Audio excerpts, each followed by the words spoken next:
Retirement کے بعد جاوید صاحب کی زندگی ان کے لیے عذاب بن گئی تھی۔ جن بال بچوں کے لیے انہوں نے اپنا خون پسینہ ایک کیا تھا، اب وہ لوگ انہیں اجنبی اور حقارت امیز نگاہوں سے دیکھتے تھے۔ سمجھ میں نہیں آتا تھا کہ دھیرے دھیرے وہ زندگی کے کس مقام پر پہنچ گئے۔ انہیں بھرے پڑے گھر اور شہر کے شور ہنگامے میں بھی سناٹے کا گمان ہوتا تھا۔ کبھی کبھی وہ سوچتے اگر ان کی بیوی زندہ ہوتی تو کیا ان کی نگاہیں اس طرح بدل جاتی، گہری رفاقت اتنی آسانی سے بے اتنائی میں تبدیل ہو جاتی۔ ان کا ماضی خوشگوار تھا، زندگی میں تلخیوں اور مسائل کی کمی نہ تھی، لیکن باہمی اتحاد اور پرخلوص افہام و تفہیم کے ذریعے وہ ان پر آسانی سے قابو پا لیتے۔ انہیں یاد آیا کہ انہوں نے اپنی قلیل آمدنی میں بھی اپنے بچوں کی اعلیٰ تعلیم و تربیت کا خیال رکھا۔ اوور ٹائم، ہالیڈے اور پارٹ ٹائم جاب کر کے ان کی ضرورتوں کی کفالت کی، اپنی خواہشات اور تمناؤں کو پس پش ڈال دیا۔ یہ ان کی قربانیوں کا نتیجہ ہی تھا کہ ان کے تمام لڑکے آج اپنے پاؤں پہ کھڑے تھے۔ لڑکیوں کی شادی معقول گھروں میں ہو گئی تھی۔ جاوید صاحب کو یاد آیا کہ جب تک وہ ریٹائرڈ نہیں ہوئے تھے، ان کے تمام لڑکے کس طرح اپنی ملازمتوں کے باوجود ان کے آگے پیچھے پھرتے تھے۔ انہوں نے کبھی کسی بیٹے کی تنخواہ سے کوئی مدد قبول نہیں کی تھی۔ ملازمت سے ریٹائرمنٹ کے وقت انہیں دفتر کی طرف سے ایک بڑی رقم ملنے والی تھی، تقریباً 30 لاکھ روپے۔ ان کی نوکری میں پینشن کی سہولت نہیں تھی۔ ان دنوں ان کے تمام لڑکے ان کے آرام کے لیے بے حد فکر مند رہتے تھے۔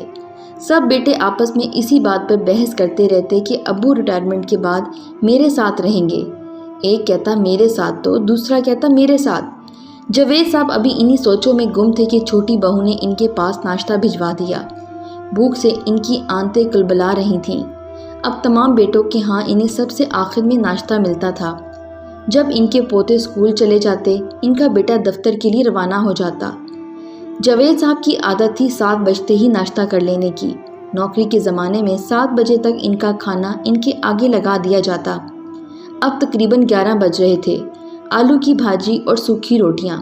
ان کی طبیعت مکدر ہو گئی، لیکن اب وہ ان کھانوں کے عادی ہو چکے تھے۔ گھی لگا پراٹھا تو ریٹائرمنٹ کے کچھ دنوں کے بعد تک ہی چلا، جب تک ان کے اکاؤنٹ میں فنڈ کے روپے ان کے نام رہے۔ جب ان کے بیٹوں نے زمین خریدنے، مکان بنانے، لڑکی کی شادی اور دوسرے مختلف بہانوں سے ان کے سارے روپے نکلوا لیے تو ان کی اہمیت اچانک ختم ہو گئی۔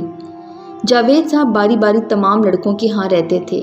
شروع میں سب کے ہاں ہر معاملے میں انہیں اولویت دی جاتی تھی، بعد میں سب کے سب دھیرے دھیرے آنکھیں پھیرنے لگے۔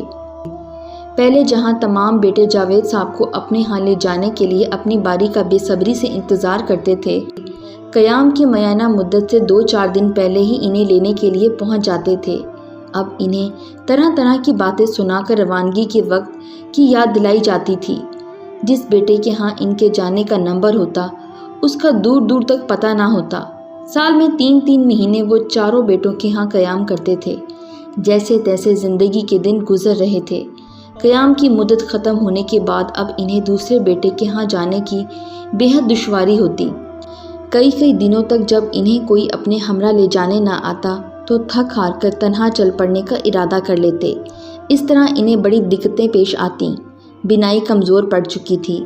ایک زمانے سے بیٹوں کی بے توجہی کی وجہ سے موتیا بند کا آپریشن ٹلتا آ رہا تھا۔ اس معاملے میں اب انہوں نے خاموشی اختیار کر لی تھی۔ ان کے لیے کسی کے پاس وقت نہیں تھا۔ ہر آدمی اپنی گونا گو مصروفیت کا رونا روتا۔ ایسے میں بھلا کیوں کر وہ اپنا مسئلہ رکھنے کی ہمت کرتے۔ آپریشن کرانا زیادہ مشکل کام نہیں تھا، لیکن یہ تھا کہ ہسپتال میں ان کی تیمارداری کے لیے کون اپنا قیمتی وقت برباد کرتا۔ وہ اداس آنکھوں سے اپنے اطراف کا جائزہ لیتے۔ ہر چیز انہیں اپنی جگہ ساکت دکھائی دیتی، کہیں کوئی حرکت نہیں۔ دن کی صاف و شفاف روشنی میں بھی انہیں ڈھلتی ہوئی شام کا احساس ہوتا۔ ہانپتے ہوئے نڈھال قدموں سے جس کے ہاں پہنچتے، وہ ان کی آواز پہچان کر دروازہ کھولتے ہوئے سرد مہری کا مظاہرہ کرتا۔ آپ آ گئے ابا، بیٹا اکتائے ہوئے لہجے میں کہتا۔ جاوید صاحب دھیمی آواز میں کہتے، بیٹا تم وقت پر لینے نہیں آئے، وہاں باتیں مجھے سننی پڑیں، مجھے یہ سب اچھا نہیں لگتا، تمہیں کیا پریشانی تھی؟ جاوید صاحب اپنی بجھی بجھی آنکھیں بیٹے کی آنکھوں میں گاڑتے۔ بیٹا ان کی آنکھوں کی تاب نہ لاتے ہوئے نظر چرا کر کہتا، ابا آپ تو جانتے ہیں دفتر میں کام اتنا بڑھ گیا ہے کہ چھٹی لینے سے اپنا ہی نقصان ہوتا ہے۔ میں نے فرحان سے کہا تھا کہ وہ آپ کو لے کر آئے، شاید وہ امتحان کے سر پر ہونے کی وجہ سے نہیں جا سکا۔ ابھی پوچھتا ہوں اس کمینے سے۔ یہ کہتا ہوا بیٹا اپنے کمرے میں چلا جاتا۔ جاوید صاحب اپنا زنگ آلودہ پرانا بکس برآمدے میں رکھتے۔ ہر بیٹے کے گھر میں اب انہیں کمرے سے منتقل کر کے برآمدے میں جگہ دے دی گئی تھی، جہاں ان کے پوتے پوتیوں کا شور ان کے کانوں کے پردے پھاڑتا تھا۔ انہیں ایک پل بھی چین نصیب نہ ہوتا۔ بچوں سے پیار کرنے کو کس کا جی نہیں چاہتا، لیکن ہر چیز کی ایک حد ہوتی ہے۔ ان کا کھیل کچھ ہی دیر میں شور و گل میں تبدیل ہو جاتا۔ انہیں لگتا کہ سارا گھر زلزلے کی زد میں ہے۔ جاوید صاحب سوچتے یہی بیٹے ان کی آنکھوں کا نور اور بڑھاپے کا سہارا تھے۔ ان کے مستقبل کے لیے انہوں نے اپنا سارا ماضی داؤ پر لگا دیا تھا۔ اچانک دروازے پر دستک کی آواز سن کر ان کی بہو کی بک بک شروع ہو گئی۔ آ گیا بڈھا چائے کا خرچہ بڑھانے، کام کا نہ کاج کا دشمن اناج کا۔ جاوید صاحب چونک جاتے ہیں۔ بہو کی حقارت امیز بات ان کے لیے تھی یا دستک دینے والے کے لیے؟ انہوں نے خود کو تسلی دی، ہو نہ ہو بہو نے یہ باتیں آنے والے کے لیے کہی ہیں۔ ان کے سلسلے میں ابھی اتنا گھٹیا سلوک کی نوبت نہیں آئی، لیکن انہیں خیال آیا آنے والے کے بہانے یہ سب کہیں انہیں تو نہیں سنایا جا رہا۔ جاوید صاحب نے ایک پوتے کو آنے والے کے بارے میں پتہ لگانے کے لیے کہا۔ بہو نے تنگ مزاجی کے ساتھ کہا، وہی آپ کی دوست قمر صاحب ہیں، انہیں کوئی اور کام نہیں ہے کہ آپ کا وقت برباد کرنے چلے آتے ہیں۔ جاوید صاحب باہر آئے۔ دونوں دوست گلے مل کر اپنے اپنے سینے کا بوجھ کم کرنے کی کوشش کرنے لگے۔ کیوں بھائی جاوید، کیا حال ہے؟ کیا پوچھتے ہو؟ ریٹائرمنٹ کے بعد حال چال؟ بیٹوں کی نظریں ہمیں پہچانتی ہیں، بس یہی غنیمت ہے۔ یہ بات تو ہے بھائی، ہم تو سمجھتے تھے کہ تمام ذمہ داریوں سے سبق دوست ہونے کے بعد زندگی کا آخری دور سکھ چین کی سانس لیتے ہوئے گزرے گا، لیکن اب تو خود اپنی ذات زندگی کا سب سے بڑا عذاب بن گئی ہے۔ قمر صاحب نے گلا صاف کیا اور پھیکی ہنسی ہنسنے کی کوشش کی۔ صاف لگتا تھا کہ ان کی ہنسی کے پیچھے درد کا دریا موزن ہے۔ پھر دھیمے لہجے میں بولے، دوست کیا زمانہ ہے، ماں باپ کتنے بچوں کی پرورش کرتے ہیں، بعد میں سارے بچے مل جل کر بھی ماں باپ کی کفالت نہیں کر پاتے۔ قمر صاحب کی آنکھیں کہیں دور کھو گئیں۔ جاوید صاحب بھی یہ بات سن کر سوچوں میں گم ہو گئے۔ اچانک ان کو اپنے اندر سے آواز آئی، شاید سماجی ارتقاء کے پیچیدہ عمل کا یہ لازمی نتیجہ ہے، آگے بڑھتے ہوئے چکے کے پیچھے گرد اڑاتی ہی ہے۔ دونوں بہت دیر تک یوں ہی پرانی یادیں تازہ کرتے رہے، مگر اندر سے چائے نہیں آئی۔ قمر صاحب نے جانے کے لیے اٹھنا چاہا۔ جاوید میاں نے انہیں چائے کے لیے روکا، پھر اندر گئے۔ دبی زبان سے بہو کو چائے کے لیے کہا۔ باہر آ کے بیٹھے۔ کچھ وقت گزر گیا مگر چائے نہ آئی۔ جاوید صاحب پھر اندر گئے۔ اس بار ڈرتے ڈرتے انہوں نے پوتے سے اپنی ماں کو چائے کے لیے یاد دلانے کو کہا۔ پھر جاوید صاحب باہر آ گئے۔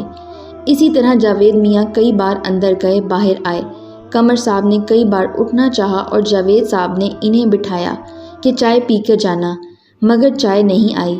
بالآخر قمر صاحب نے دوستی کا بھرم رکھنے کے لیے کہہ ہی دیا، جاوید میاں میں نے ایک ضروری کام جانا تھا، میں تو بھول ہی گیا تھا، چائے ادھار رہ گئی، پھر کبھی پی لوں گا۔ رخصت ہوتے وقت دونوں کی آنکھیں بھیگ گئی تھیں، دل پر منو بوجھ تھا، دونوں کے قدم لڑکھڑا رہے تھے، ہاتھوں میں ریشہ تھا، ہونٹوں پر عجیب کپکپاہٹ۔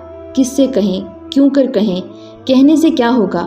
بیٹا ان کی باتوں پر کان دھرے گا، بہو کی سرزنش کرے گا، یا ایک کان سے سنے گا دوسرے سے نکال دے گا؟ جاوید صاحب اندر آ کر اپنے پلنگ پر لیٹ گئے۔ ان کے ہاتھ پیشانی پر تھے، آنکھیں بند تھی، ذہن بڑی تیزی سے کام کر رہا تھا۔ میں نے سارے بچوں کی اچھی طرح پرورش کی، کیا سارے بچے مل کر بھی مجھے سہارا نہیں دے سکتے؟ اچانک ان کے ذہن میں سوال اٹھا، وہ بھی تو کسی کے بیٹے تھے، کیا انہوں نے اپنے ماں باپ کی خبر گیری کی تھی؟ ان کے دل میں ایک ہوک اٹھی۔ والد کی وفات کے بعد اماں کا کتنا خیال رکھا تھا شروع کے دنوں میں، مگر پھر اس محبت اور دیکھ بھال کے جذبے پر مصروفیت کی گرد پڑنے لگی۔ انہیں یاد آیا کہ کبھی کبھی اماں اس بات پر ناراض ہو کر کھانا پینا چھوڑ دیتی تھیں کہ میں مہینوں ہو گئے ان کے کمرے میں ان کا حال احوال پوچھنے داخل نہیں ہوا۔ وہ میری صورت دیکھنے کو ترستی تھیں اور میں صرف ان کے شکوں پر سر جھکا کر رہ جاتا۔ ہر بار وعدہ کرتا اب ایسا نہ ہوگا اور ہر بار بھول جاتا۔ پھر اماں نے شکوے شکایتیں کرنا چھوڑ دیا۔ اگرچہ میری بیوی ان کے کھانے پینے اور آرام کا ہر طرح سے خیال رکھتی تھی، مگر اولاد تو اولاد ہوتی ہے، مجھے دیکھنے کے لیے دن رات تڑپتی تھیں، پر مجھے ان کی فکر کہاں تھی۔ میں تو اپنے بچوں کے مستقبل بنانے میں دن رات مصروف تھا۔ ان کی باتیں یاد آتی تھیں مگر مجھ پر کوئی اثر نہ ہوتا۔ پھر ایک رات اماں کی طبیعت خراب تھی۔ میری بیگم نے انہیں دوائی دے کر سو جانے کو کہا، مگر اماں مجھ سے ملنا چاہتی تھیں۔ بیگم نے مجھے آفس فون بھی کیا کہ گھر آ جائیں، اماں کی طبیعت خراب ہے، مگر میں نے یہ کہہ کر ٹال دیا کہ آفس کام زیادہ ہے، میں لیٹ آؤں گا، تم اماں کو دوائی دے دو، میں اماں سے صبح ملاقات کر لوں گا۔ اس رات اماں سوئیں تو پھر کبھی نہیں جاگیں۔ میں کتنا تڑپا تھا، کتنی بار اپنے وعدے وفا کرنے کی قسمیں کھائی تھیں، مگر اس دن وہ سچ مچ کی روٹھ گئی تھیں۔ میں لاکھ اماں اماں پکارتا رہا، میری ایک نہ سنی اور چلی گئیں۔ ایک کاش، مگر اب کیا فائدہ؟ اس سوال کا واضح جواب ان کے پاس نہیں تھا۔ ان کو خیال آیا یہ روایت بدلنی چاہیے، کسی بھی قیمت پر بدلنی چاہیے، اس نسل میں نہیں تو آئندہ نسل میں، بیٹے کے ذریعے نہیں تو پوتے کے وسیلے سے۔ جاوید صاحب کی آنکھوں میں امید کی کرن جھلملانے لگی۔